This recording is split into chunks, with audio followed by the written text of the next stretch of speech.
Guys, napanood nyo ba yung interview ni Trump? No. So, napanood ko lang din to sa social media. Hindi ko napanood yung kabuuan interview ni Trump. Pero may sinabi siya. Ang sinabi niya kasi, ganito sinabi niya. Sabi niya, I think Muslim are hit us. No. Yun ang sinabi niya. So, sa palagay ni Trump, no, ang mga Muslim daw ay galit sa kanila. No, yun ang palagay niya. Siguro nakikita niya yun, napapansin niya, at yun ang kaya niya nasabi yun. Sabi niya, I think Muslim are hit us. No, sabi niya, galit daw sa mga Amerikano. Galit sa kanila ang mga Muslim. Totoo yun. Totoo yun na ang mga Muslim ay galit sa Amerikano. At yung galit na yan, nahantong yan sa hanggang sa dumating yung mga panahon na ang Amerika ay pagtutulungan ng lahat ng mga Muslim country. Ang mangyayari niyan ay pauulanan ng missile ang Amerika. No, pauulanan ng mga Muslim country ang Amerika. No. So, yun. Buti nga napansin ni Trump. No. Napansin ni Trump na yun ang nakita niya na I think Muslim are hit us. No. Yun ang sinabi niya. Totoo yun. Darating ang araw. Hindi natin masabi kung kailan, pero darating ang araw na yung kababayan ni Trump ay pauulanan ng mga missile galing sa mga Muslim country. Ayun yun, no? So, at ipanalangin natin siyempre. Ipanalangin natin siyempre na hindi mangyayari, no? Pagdasal natin na hindi matutuloy or mapipigilan yung mga ganong klaseng pangyayari, no? Kung sakali man na uulanan sila ng missile ay sana wag nang ituloy or wag nang matuloy kasi delikado, no? Maraming mamamatay, maraming masasaktan, no? At marami ang kawawa, lalo na yung mga bata. So, kung mapapansin nyo, ang missile ngayon napakagrabe, no? Isipin mo, ulan ng missile.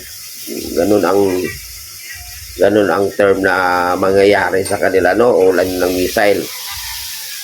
No, pagtutulong-tulungan sila ng mga Muslim country. Ganun ang mangyayari sa Amerika. Kung sakali mang matutuloy, pero panalangin natin siyempre na wag na lang matuloy. At siyempre, isa din sa napaka-delikado ngayon, guys, no? Lalo na ngayong 2025. Ako kasi nakasubaybay ako kay Trump, no? At isa din sa mga kinatakutan ko na wag sanang mangyari ay itong magtutukan yung mga nuclear. No. Isa yan sa mga pinangangambahan ko or natin lahat na inihiling, no? Inihiling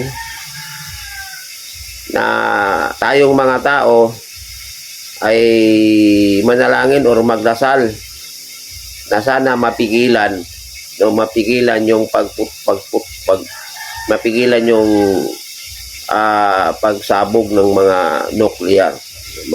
Sipin mo, nuclear. Sipin mo yan kung gaano katindi ang kasabog na yan. No? Siyempre, magsabugan, ibig sabihin, magbatuhan sila ng nuclear. Ipanalangin nating mga tao na sana wag matuloy or mapigilan natin sa mamamagitan ng panalangin natin. Hilingin natin sa Kanya. Kasi may mga bagay kasi na mangyayari na di dapat mangyayari, no? At ang tanging makapagpigil lang yan, yung mga pangyayari na hindi dapat mangyayari, ay tayong mga tao sa pamamagitan ng pagdadasal, panalangin natin, no? Pero kung ang mga tao, tayong mga tao, ay hindi natin hilingin sa Kanya yan, or idididma lang natin yan, no? Hahayaan lang natin yan, kahit siya ay hindi siya papayag na magsiputukan, magsabugan yung mga nuclear. Pero hindi niya gusto yon. Pero paano kasi may mga tao kasi na hindi mga leader, no, hindi nagkakaintindihan, hindi nag-away-away. Kaya ang mangyayari magkaroon ng pangyayari na hindi dapat mangyayari dahil sa kagagawa na rin ng mga tao. So dapat hilingin natin na sana magdasal tayo na mapigilan yung mga pagsabog ng mga nuclear. Nuclear yung tinutukoy ko, guys, no? Yun. At napakadelikado yan. Ilang mga bansa ba ang may hawak ng mga nuclear? At yung nuclear na hawak-hawak nila ay libo-libo, hindi lang isa, dalawa, 10, libo-libo ang mga hawak nilang nuclear. Mayroong tig 1,000 mahigit, tig 5,000. Mayroon pa nga ako nakita na sa, ilan ba yun? Hindi ako, mga 80,000 yata yung nuclear na hawak nila. Ganun karami. O sumatutal na lahat yun. Lahat na yung nuclear, no? Kung itutal lahat, nasa 80,000, no? Yun ang ipanalangin natin, guys, no? Na sana mapigilan or wag nang matuloy na magsiputukan yung mga nuclear kasi napakadelikado. So, yun ang masasabi ko, no? Doon nga sa sinabi balik tayo kay Trump, no? Sabi niya, I think Muslim are hate us. So isipin mo kung gaano katindi yung statement na yan. At napansin ni Trump yan, no? So mag-ingat tayo, guys. Paalala ko lang sa lahat, no, magdasal tayo, manalangin tayo, guys, kasi itong 2025, 2025, saka 2026, itong 2 taon na magkasunod, guys, dito talaga papasok yung mga sakuna, mga sakuna, no, mga kaguluhan. Sabihin nila yan nila ba tama ang sinasabi mo, may dami sunod yan sa paliparan kasi sunod. Tapos mga disgrasya. At inuulit ko sa inyo, no, ngayong 2025, no, bukod to around the world to, no, hindi lang sa Pilipinas, no, tatama ang mga disgrasya, guys, yung mga aksidente. Ang matatamaan ng mga aksidente ay yung mga biyahero, yung mga bumabiyahe.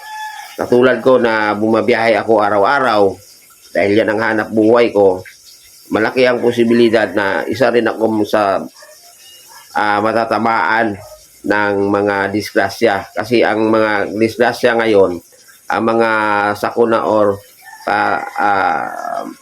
mga ano ngayon, ay ang matatamaan ay yung mga biyahero. Mag-ingat tayo kahit anong klaseng biyahe yan, lupa, hangin o tubig.